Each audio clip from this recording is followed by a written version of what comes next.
Hello, I'm Bood and welcome to episode 16 of my Road to Anywhere Journeyman adventure here on FM19. Thanks as always for joining me. I really do appreciate it. And I also appreciate it when you smash the like button. It helps support me, my channel, and the episode. And the support I've had recently has been amazing. The channel's had some brilliant growth over the last couple of weeks. You know, I've gone past 5,000 subscribers now, so you know it's amazing. So thank you. You can probably tell what's going on by the fact that there's a Club Bruges badge and a Belgian flag behind me. Yeah, we're going to be heading into Season 3 with Belgium. I'd say 95% of you wanted me to stay, and I wanted to stay because I love it here. I mean, the only country I'd even consider going back to is Germany, in the Bundesliga maybe. But I feel like going on a random adventure after this to like South America or something. So, but right now, my heart's still here. First season, we won the Croaky Cup. Second season, we've done the double, so you know, there's still stuff I want to do. I want it to be better in Europe. Europe's been a bit of a damp squib. It's been a bit of a letdown, so I want to try and improve Europe. This year is going to be the toughest year. Last time, episode 15, I only sold 2 players and I signed 2 players. So I filled out a lot of the episode with a lot of the information that you get over the summer. This time it's going to be a little different. We're going to have less information that way, but we're going to have tons of transfer news from us, from our rivals. It's been a great season. Been ups, there's been downs, there's been dramas, there's been sad moments. It's been fun. It's been a pleasure to play. Anyway, thanks for joining me. Let's get into it. Right, I needed a plan going into the season, and the plan was to sell as many players as I could, get as much money as I could, and then attack the transfer market. Now, you'll know when I first come in, I needed fullbacks or wingers, and that's about it. And then last year, I sold a centre half, brought a centre half in. The goalkeeper left on a free, and I brought a goalkeeper in. That's it. I'd say 75% of this team isn't mine. It was already here. And it's a good team. The starting 11, I've said this before, is really good, I think, when they fit. Going into my third season, now I had a large group of players who are very unhappy, who want to be first teamers, they want to leave. And I just think if I want to do anything in Europe, I needed to clear the decks, have a fresh start. So that's what I wanted to do. So I looked at everyone who was unhappy. I put them up for sale. A large portion of them straight away, I mean, people bidding for them. We've got good money for most of them. Some of them have had to offer out for less money than they're worth. But I ended up bringing in about 100 million. Now, I've done all my deals, and you'll see there, I've still got money in the bank. But that's where I found trouble was, right? And I didn't think, I just attacked that transfer market. I started bringing players in, and I got to a point where I was about to sign a great midfielder. And all I could offer him was £325 a week. And I realised, shit, they weren't going to let me pump any of that money into the wages, that is it. So I thought, right, I have to go to the loan market, and I didn't want to do that, I've said that before. But why haven't I done it before? I went to the loan market, oh my god, there are some absolutely brilliant players in their early 20s who can't get into Arsenal or Monaco's, who are brilliant. All the top end teams have all got new managers. One manager got left, I think Genk's manager got poached, and it's kind of started a snowball effect, and there's all new managers in the league, all good, exciting young managers. I'm going to have a look at them in a bit. But all the teams have spent money. Ghent have spent money. Anderlecht. The team who came out of nowhere last year, what they called, Zulte, I can't say them. You know what I mean though, yeah? These boys here, they've spent money. Standard have spent money. I mean, it was going to be a super challenge, but God, I was so excited to get playing. Let's go through some of the main players I've left, some of the guys who helped me get a good war chest together to build a new team. And the first one was this chap, my backup right winger, who's a good player, got decent physicals. We've got about 20 odd million, not in one go, it's spread out from Atletico Madrid, so he was the first player to leave. Next to leave was my backup left winger, again a good player, a good squad player. I sold him for 16 million, and now he's worth 19 million, nearly 20 million. So yeah, I think I took a hit on him just to get rid of him. Next up was one of my central midfielders, again another good squad player, and he's a good player. I sold it for 12 million. He's nearly worth 19 million now. Brilliant. Yeah, so again, we took a bit of a hit, but I wanted to clear the decks. These guys did not want to be at Club Bruges anymore. Another player to go was a centre-half, Adam Fenerud. Good player. He's been at Bruges for ages. He's played 246 games in the league for us. Good player, good squad player, but I got about 12 million for him as well. This is another central midfielder that left. There's been big changes in the middle of the park. I've had to end up loaning a few, but I can't wait to show you some of them. I'm excited. I was excited for the season. Francis Jimena, he went to Tenerife for about 8 million. So his value hasn't gone up, it's gone down. So that's a bonus for me. I think it's an Arsenal. Apologies, I meant Atletico Madrid. This guy is worth 51 million. He's 22 years old and he's up for loan. Pretty quick, off the ball, brilliant. Finishing, awesome. And this is the kind of player that's out there up for loan. Really good players at bigger teams than us. Players who can't get in the teams, and we have loaned quite a few. But then I noticed my rivals have all loaned as well. So the league's looking strong in Belgium this year. Now there's one thing I want to talk about, and that's Wonderkids. Now I've mentioned this a lot because I felt I've built a few teams now on this series, haven't I? Marseille and Salernitana, and I've had tons of Wonderkids. I keep saying to you guys, I think there's too many. I remember in the old days on Champ Manager, you got a Wonderkid, it was a special thing, right? They were rare as rocking all shit, right? Now there's millions of them. Right? So I spent about 6 hours the other day just scrolling through every team. I've only done a few leagues, I've not done the whole world because it would take me forever. But just to give you an example right now, this is Belgium. Players who are in Belgium, or were in Belgium, who are Wonderkids. And not including ones that are at my team. And I'm going to start with this geezer for a reason. Because this was a massive balls up on my part. Now I knew I had a good central midfielder. We talked about him last year. Nearly lost him, gave him a new deal. And promoted him to the first team. And I kind of half knew I had some good players. This kid became something special last year. And then left on a free and joined my old club, Marseille. I had a Wonderkid 19-year-old Belgian striker in my youth team. And I freaking missed him. But just to show you, look, if we look at some random team, look at this. Who are they? Why have they got a Wonderkid? Let's click on him.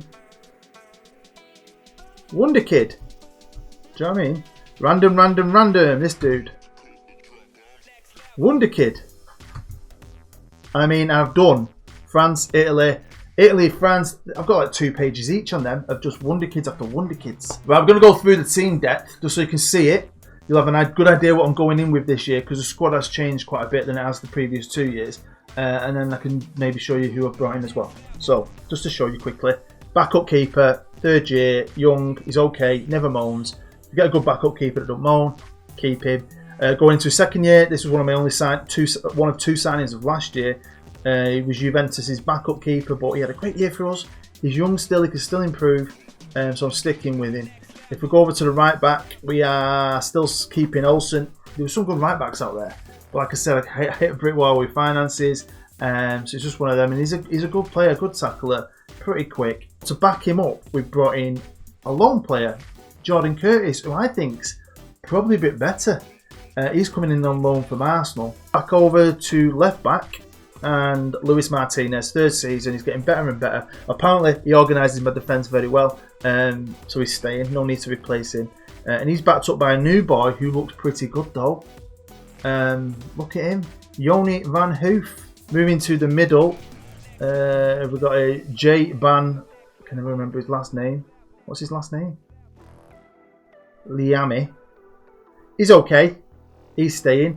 We've got this dude, Aliua, who again is staying, and he's probably my best centre half to be fair. And then we've got this fella, who again is alright. Now I had a few centre halves, they're all the same. It's a position I've struggled to really get someone out and out amazing in. We've got another dude here, who I think's alright. He looks alright, doesn't he? And last but not least, Garcia, who nearly left, who again I think is probably one of my best centre halves, the Venezuelan. Moving into the middle, my top dog is Loro, the guy I brought in last year? No, the year when I first came to the club. Ricardo, who's complete left back as well. Again, he's a really good player. He's staying. We've got Boonen, who's one of my signings this year, who I think is an all-round good player. Belgian. This guy's staying. I like him. He's a massive fella, isn't he? And then this is the young kid who I promoted last year. So, you know, it is what it is in the middle. I think it's alright. If we move up, we've got Basso on the right, who I think is a great player. Brilliant player. Super quick. We've got this dude. He's his new guy. He's a backup. 19-year-old Belgian. Not a world beater, but he's going to be the backup this year. Over on the left is where I've had a few issues because Marcus Vinicius, the Brazilian I brought in when I first joined, he's getting better and better. Oh, he wants to leave, and all the big teams want him, and I'm struggling to keep him, but I ain't going to sell him. The only way he's going this year is if the club do it behind my back. But to cover my ass, I brought in this guy just in case, who I think is pretty good. Swiss fella, 23 years old, pretty quick. Moving up top, we have our new striker, Kofi. And I signed him around WrestleMania. Do you watch wrestling? Kofi Kingston? I don't watch it, I follow it a bit. But Kofi Kingston won the title. So he made me think of him. And how good's he? Obviously we've got Van Brekel, the guy who's already here. Good player, great physicals. Finishing ain't great, but he scores goals for fun. And then we've got this geezer as the third choice, young Belgian, who's not bad anyway. So the squad's looking good. The only player who's unhappy was my left winger. Shut up, mate. We've got a title to win, and I wanted to do well in Europe. So this year, the pressure's on. They really want the title again. They want me to do it back to back, which I think is probably going to be the toughest year because the rivals around us are looking good. Champions League, enter the group stage. What do they want? Reach the first knockout. Possible. That's what I want. I want to do better in the Champions League.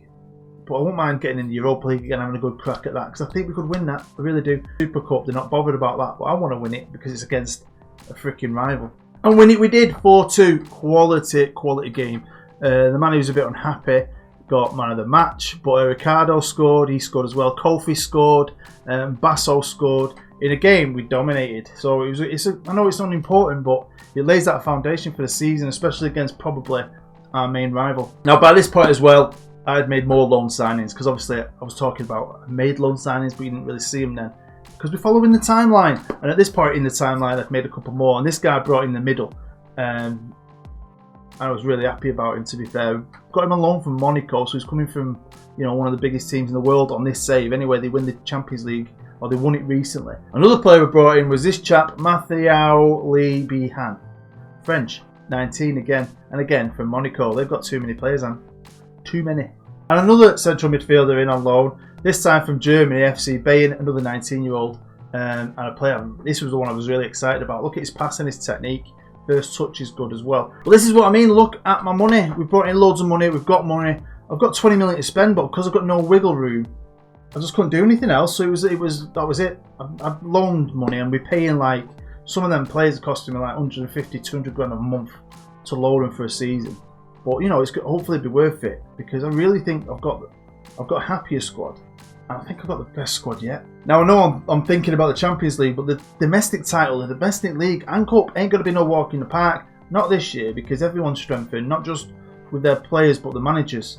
Now my main rival have got a new manager. Their manager's left to go pastures new, and it is Diego Costa. Great player in his day. Now 45 years old, and looks like he could be a good manager. Let's have a quick look at the squad, and you'll see the values are quite high. They've got players in 20 millions. I know it's not Real Madrid, but I think Belgium gets stronger and stronger every year. Every year I've been here, I think everyone's getting stronger. And I mean, I think these top two players are both young, both French, both got pace. One's a left winger, yeah, this guy's a right winger, so they're both rapid. Now the team I've never heard of, I'll be honest with you, I've never heard of them. They came out of nowhere last year, didn't they? They did really well. They've got a new manager and another exciting manager. I won't call him young though, he's 65 on the game. Or ex-Man United player Henning Berg. I've arranged it by value and he's got no one over 20 million, but don't get put off by that. I mean, if you have a look at some of the guys he's loaned in, this fella's injured. But he's not a bad player they've got in on loan from Monaco as well. Look at Monaco. How many players have they got? Another fella down here on loan who again I think is pretty good from Paris Saint-Germain. Now I think my other main rival this year is going to be Standard because I think they've heavily invested as well. And they've got a new manager, Pepe, who I think is probably the best out of them all. I think he's brilliant. This guy's got to go on to big things. Again, the values don't blow you away, but he has used the loan market. He's brought in a few players on loan. He's got this kid down here from Atlanta who's pretty good. If you have a look at some of his good players, he's not bad. Wait, let's have a look. Are you going on him? Yeah, he's not bad. He's the guy who's red. So he's on my radar. This is my Champions League group. Monaco, who've loaned most of Belgium, their reserve team. Red Bull Salzburg, who I'm hoping are going to be 6 points for us.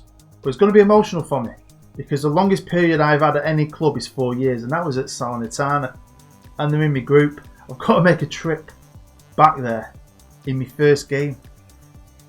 I mean, I loved it there. So yeah, I know it's only a computer game, but it throws up moments like this that make this game worth playing. And if we have a look quickly at this point, it's only September. I'm just about to kick off my Champions League campaign. I'm going to jump forward to about January next. I'll just sort of show you. Initially, We ain't top of the league, we're second.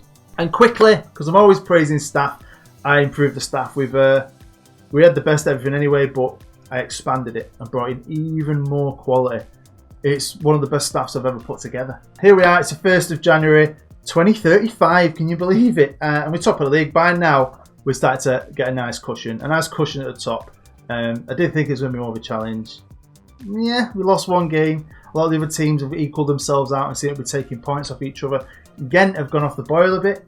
Diego Costa, maybe it's not working for him, I don't know. But he's still super fun to play in this league. I can highly recommend holidaying 10 years and getting stuck into a Belgian league. Let's look at some stats. Now, defensively, we were phenomenal. Phenomenal. Look at that. Hey? Boxed. This tap, the Volcano, the players, the keeper's been brilliant, honestly. And at the other end, scoring 6 more goals than standard. You know, that's why we're top of the league for a reason. They're the reasons. But where I wasn't invincible was Europe, and this was my first game back at my old stomping ground, and we got beat 2-0. It's a bit of a wake-up call because we're having all this glory, and then you get to the Champions League, and boom, this is top quality football. Yeah, we got beat 2-0. The dream might be over. Was it heck? We qualified top of the freaking group. That was the only game we lost. I mean, Monaco have loaned me 2 players. They've loaned Belgium 20 million of them. And we finished higher than them. I mean, the Monaco players couldn't play against them, obviously. But it was brilliant. Here we are. So we followed it up, the defeat. And we beat Monaco at home 3-1. Players scored, by the way. Kevin. Now, if you're a hardcore viewer, you might remember Kevin. Do you remember Kevin? I brought him in at the death, right? Kevin was the Wonderkid defensive midfielder who I had at Seville. And he had a tiny minimum fee release clause. Now, I've done it to other teams. I've nicked players with little fee release clauses. Well, Atletico Madrid, remember, nicked him off me and I was gutted, right? He's gone to Atletico Madrid. He's not playing enough, obviously not getting in the team. He's a great player. Put him up for loan. I took him. Back to the Champions League though, and we got our 6 points against Salzburg, who could not score against us in 2 games. Then it was the Salernitana came to us.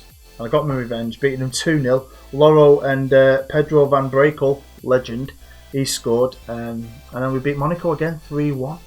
So I was happy. I was just gutted because you might have noticed Salernitana finished 3rd. But we'd drawn another one of my old teams. This game throws up the most random situations, but it's why I love it. It's why I've got so much passion for Football Manager.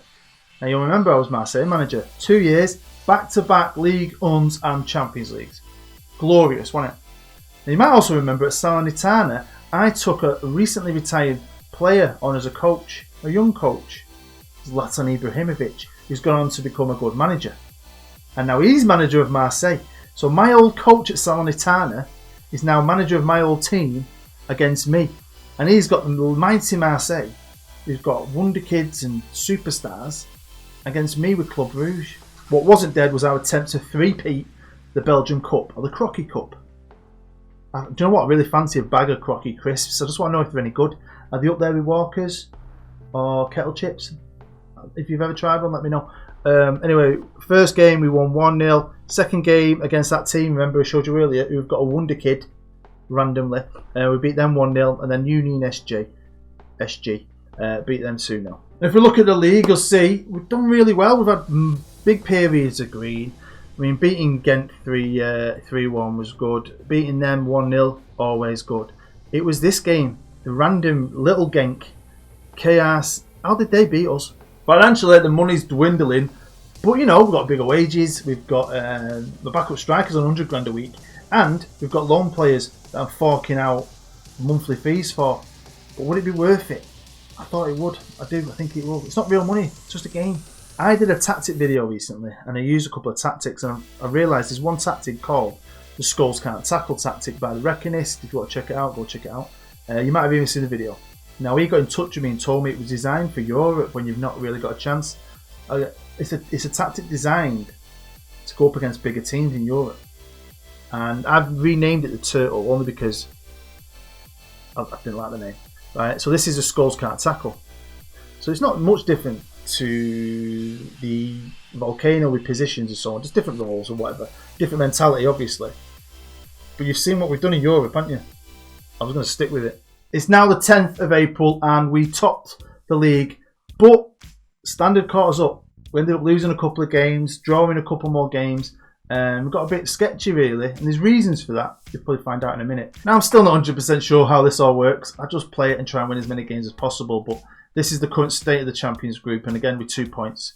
2 points clear. We're in here with Standard, Genk are in here. Both Genks are in here, the Genk that beat us as well. And I also think Standard are a really good team, and obviously we had them in the semi-final of the Belgium Cup, and the first leg away we drew 1-1. So, you know, wasn't great. Beck salvaged it for us. We had 10 men as well. We ain't 3-peat in the Belgium Cup. No, Standard came to us and beat us 1-0 in another crap game. I know, an absolute shite game, to be fair. Champions League, where are we? Mystery. I'll talk about that in a minute. League, we're hanging on in there. Can we win the title? Maybe. Cup, we're out of it. A Standard going to do the double this year. We've got a good chance of doing it. But this was my squad at that moment in time. Arranged by something, not average rating. It's arranged by something though. If we change it, there you go. We've got this guy at the top, ignore him. Basso has been brilliant. My right winger, Basso, has been amazing. Such a good player. Ricardo, the left back / central midfielder, again, putting in another outstanding season. And I just think, he hasn't even got any greens, but he's such a good player.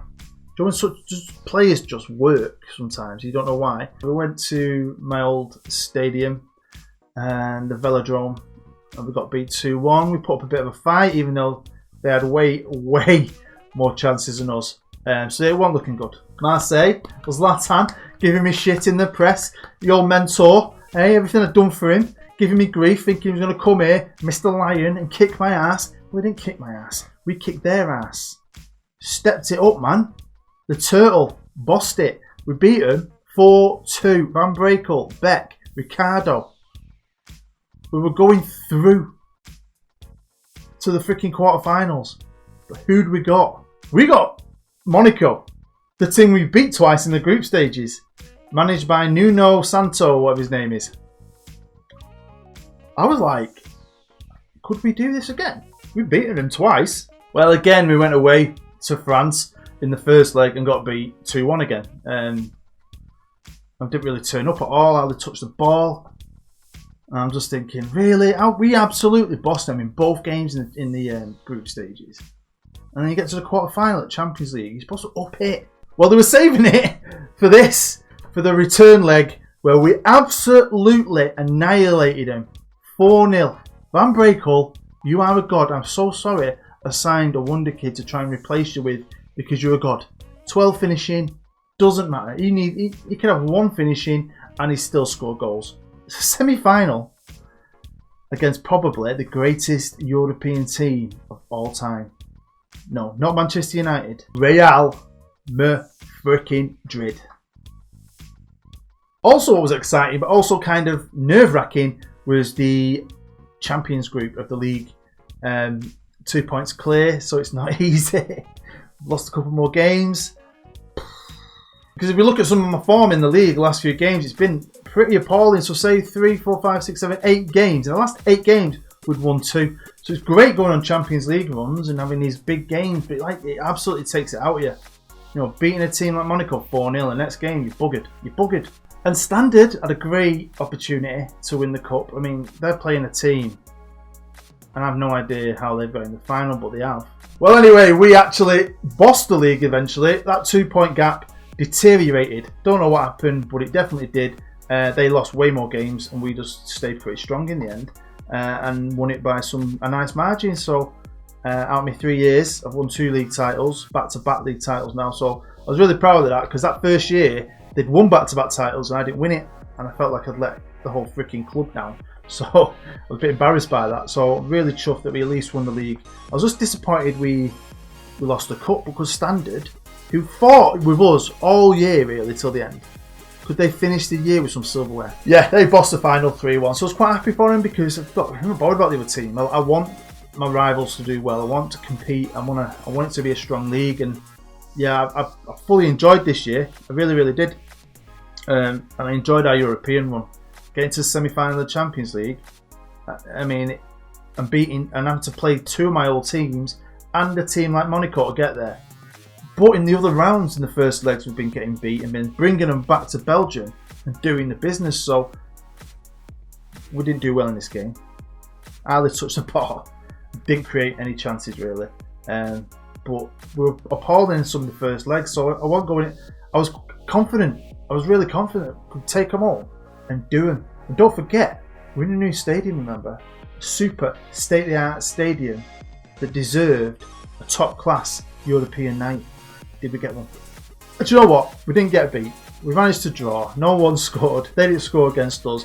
39,000 fans. This new stadium, we've been getting 10,000 fans more than we ever got before. So extra revenue. It's a magnificent stadium. So I was gutted. But I don't think any of you lot, I mean, I had some people in the comments say, yeah, you won't really do that well in Europe. We did alright. Semi-final at Champions League. And to get knocked out by Real Madrid, there's no shame in that, is there? I don't think. And to think it was only 1-0 over 2 legs. So facilities-wise, I've been improving it year on, year on. I'm in that new stadium. Don't forget the Club Brugge Stadium. 39, nearly 40,000 all-seater. Absolutely amazing looking stadium. And I got to play in that as well for most of the season. So that was one thing I'm happy about. Cause I thought if I'd have left last year, I never got to play there. So I was proper happy with that. And I was happy with the squad I'd made. I'd built a good team here. A team I really liked, and you do this. I've done this with Marseille, Salernitana, even at Beijing, putting teams together. You fall in love with the players, and it's a real tug on you to not leave them because you want to go and keep doing things. This thing with this Journeyman, I am a long-term club man normally, so I really struggle leaving every time. I know I'm doing it for you, and I don't probably show you as much, but I really, really struggle, and this is going to be a struggle to leave. But I've got to look at it as a series. And I think it's done. I think my time is done. Well. Marseille, sat there, manager. I'm not going back there. Inter, I'm not going to Italy, so forget that. And Palermo. But Schalke's back up for grabs. And Red Bull, Leipzig, or Racing, whatever they're called. They're not called Red Bull, are they? RB Leipzig. I want to go to the Bundesliga. They're 2 teams that could challenge the Bayerns and the Dortmunds for the title. Ooh. Now I was thinking of loading up some South American leagues and going on a little adventure to Latino land. Right. I want to go to Germany. I'm part German. Let's go and try and win the Bundesliga. But I want your help. It's a vote. Vote down below. Get involved. Even if you never normally comment. Come on. Let's get involved with this. Let's have a vote. Which job do I go for? I might not even get it, but you can maybe help push me in the right direction. Comment down below. Do I go for Schalke or Leipzig? That's it. That's the end of episode 16. As always, thanks for taking time out of your busy day to spend it with me and watching this little adventure of mine. I can't believe it's still going. 16 weeks. Like 3 months now. What? 1 show a week. I can't believe I've consistently put it out once a week either. So yeah, thanks for the guys who've been here since the start, or even if you've come into it late and you're sticking with it. Thank you very much. Again, thank you to our new subscribers and the old subscribers for sticking with me. I do appreciate it. It's just a hobby. I love doing it. I love sharing my stories with you. So again, make sure you get involved. I'm trying to go to Germany here. So is it Schalke or Leipzig? Whoever gets the most votes, I'm going to go for first. I might not get it. I might end up with the other team. I might not get either of them. I might just load up the South American leagues anyway as a bit of a backup plan. I fancy Chile. I do. I don't know why, but I do. But yeah, thank you. You've been amazing. I've been Booed. Go watch all the other stuff. Thank you very much. Smash the like button. See you later.